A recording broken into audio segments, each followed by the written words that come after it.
why I started waking up at 5:30 a.m., and how it changed my life. We keep hearing about how early birds are way more productive and successful. Tim Cook, Richard Branson, and Howard Schultz all wake up at 5:30 a.m., or even earlier.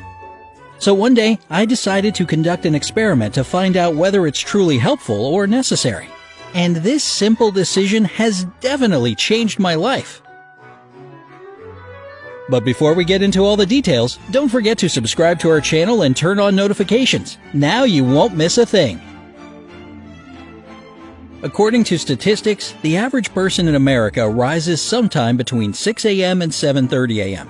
I was never really an exception to this generally accepted routine of getting up at 7:45 in the morning, leaving for work by 8 a.m., and sipping a large cup of coffee on the go. Then there was the long and tedious commute, after which I'd reach my office around 9 a.m. After work, I was so exhausted that my only wish was to lie down and do nothing. So I did precisely that. No gym, no self-development, and no creative planning. Just a blurry mind and a constant feeling of tiredness day after day. Was it finally time to shake things up a bit? My answer was yes. And this is how the most important experiment of my life began. I'm not going to lie. The first couple of days were the worst. I could barely keep my eyes open, and I dreamed about getting back to sleep. This was no surprise since I've always considered myself to be a night owl. Luckily, my willpower won the battle, and I made myself continue with the experiment. After the first week, however, I learned an eye-opening truth about myself. Mornings are the most productive time of day for me. It was like finding out that your enemy is actually your closest friend. My productivity just kept getting better and better. I started to wake up with a clear mind, a well-rested body, and the ability to immediately concentrate on important tasks and set goals for the following day. It turns out that early rises give you way more time to do things than you'd ever imagine.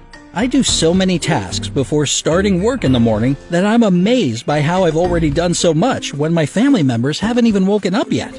Needless to say, by the time the evening rolls around, I have no more work left to do and can spend more time with the people I love. The greatest bonus ever! Another wonderful addition is being able to take my time. Before this experiment, I used to start my day by jumping out of bed, late as usual, and rushing to get myself ready.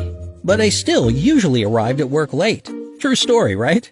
I walked into my office looking disheveled and grumpy, barely awake, and behind everyone else. That's certainly not a great way to start the day.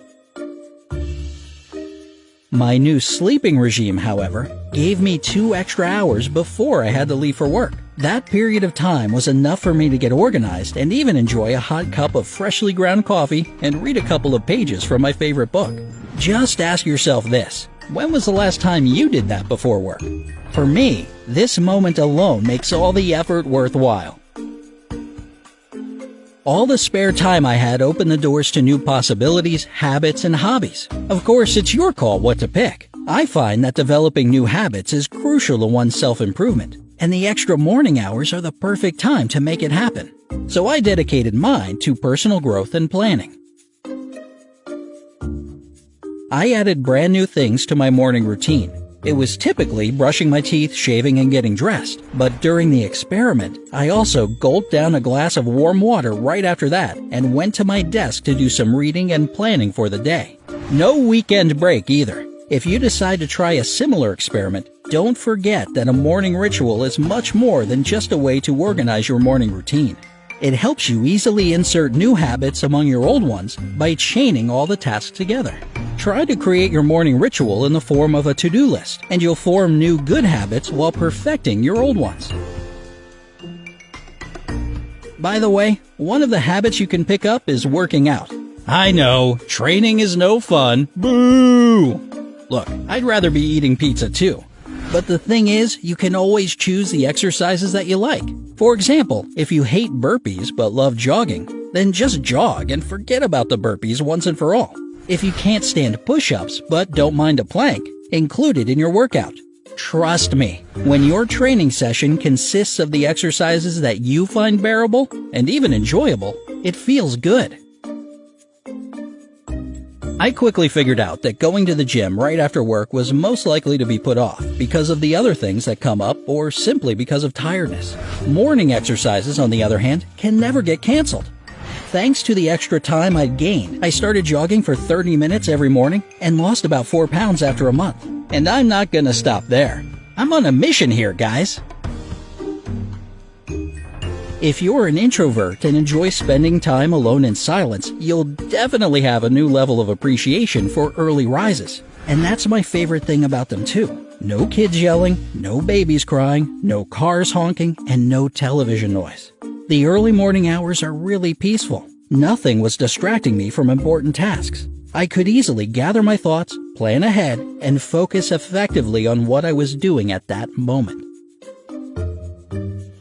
In the middle of my experiment, I found out that Jeremy Korst, the former general manager of Microsoft, wakes up between 3:30 and 4 a.m. for the same reasons: clarity of thought and quiet time. During the following 2 hours in the morning, he usually does all his work that requires the most focus without any distractions.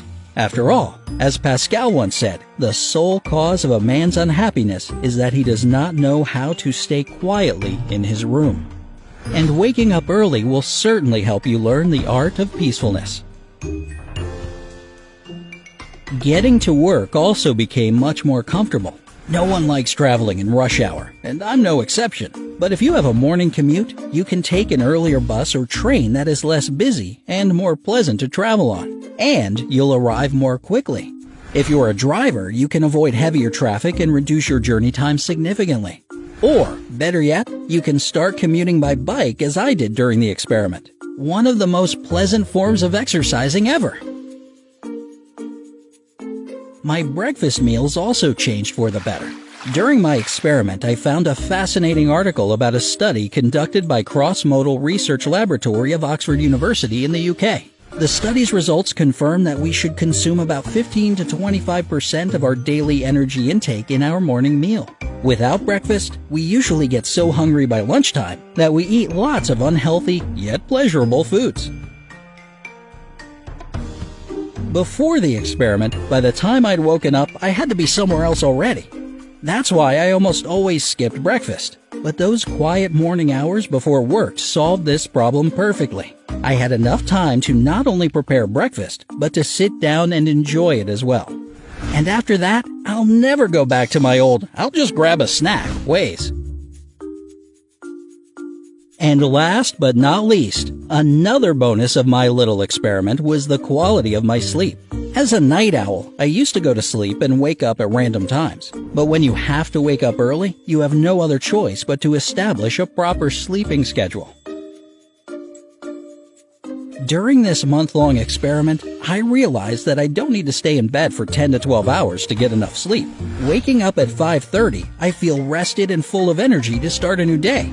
A regular sleep schedule improves the quality of your sleep and makes you feel better. And for all these reasons, my experiment never really ended. I still wake up at 5:30 every morning to enjoy my day to the fullest. Think about it. Maybe you want to try this adventure yourself. If the answer is yes, then you'll probably need some tips on how to become an early riser, especially if you are naturally a hardcore night owl. No problem. I went through the same transformation, and there are some incredibly useful things that helped me on my way. First of all, open your curtains before going to bed. The logic behind this one is simple. With the first rays of sun, you'll be forced to wake up. Setting a curfew for electronics can also be a great solution. According to the National Sleep Foundation, electronic devices make it more difficult for you to get to sleep because their blue light restrains the production of melatonin, the hormone that controls sleep cycles. So it's not a bad idea to withdraw from your phone, tablet, and TV at least an hour before bed if you want to improve the quality of your sleep. Of course, going to sleep earlier is a must. If you decide to get up 2 hours earlier, go to bed at least 2 hours earlier too. Only then will you get enough sleep. If you have trouble falling asleep, try reading in bed or listening to an audiobook. On the other hand, if you find it difficult to get up that early in the morning, put your alarm across the room from your bed. If it's right next to the bed, you'll shut it off or hit snooze and fall asleep again. But if it's out of your reach, it won't be that easy to continue sleeping. If it works, start doing your morning ritual as soon as possible. Go to the bathroom and brush your teeth. Your quick actions will leave no room for feeling sleepy and returning to bed. As I was preparing for the experiment, I found a rather interesting approach created by comedian Jerry Seinfeld.